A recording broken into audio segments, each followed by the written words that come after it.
Long before it became a symbol of modern wellness, the avocado grew wild in the forests of south-central Mexico. Its story begins tens of thousands of years ago, when giant ground sloths and other great beasts roamed the land, swallowing the fruit whole and scattering its enormous seed across the earth.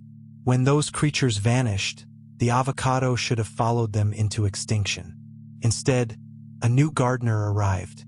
Early humans, drawn to the rich and buttery flesh, carried the seeds with them, planting and tending the trees. Archaeologists have found avocado remains in Mexican caves dating back nearly 10,000 years. For the ancient peoples of Mesoamerica, the avocado was both food and meaning. The Aztecs called it ahuacatl, a word that also meant testicle, a nod to the way the fruit hung in pairs from the branches. They prized it for its fat and energy in a diet that knew little of such richness. The Maya placed the tree in their calendars and their myths.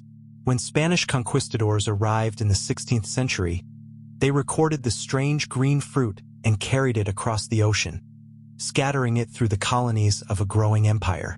Yet, for centuries, the avocado remained obscure beyond the tropics. It was difficult to ship, slow to ripen, and unknown to most of the world. Its transformation began in the early 20th century in California, where growers saw promise in the warm valleys. In 1926, a mail carrier named Rudolph Hess planted a seedling of uncertain origin.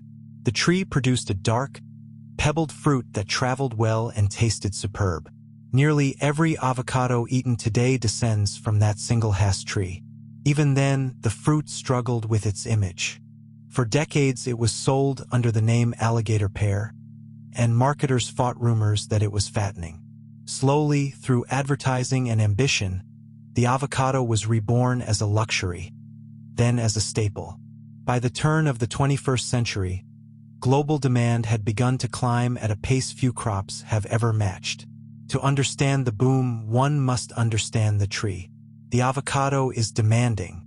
It thrives in warm, frost-free climates with deep, well-drained soil. A single tree can take 3 to 4 years to bear fruit, and a mature grove may yield for decades. The trees are thirsty. Producing 1 kilogram of avocados can require thousands of liters of water, a fact that haunts the regions where they grow. Harvest is a matter of patience and skill. Unlike most fruit, the avocado does not ripen on the tree. It can hang for months, storing oil, and only softens once picked. Workers climb with long poles and clippers, gathering the hard green fruit by hand, grove by grove in the heat of the day. The avocados are then cooled, sorted, and shipped across the world, ripening slowly in transit toward distant kitchens. The center of this trade is the Mexican state of Michoacán, where the climate is nearly perfect and the soil volcanic. Here the fruit is known as green gold, and the name carries a darker weight.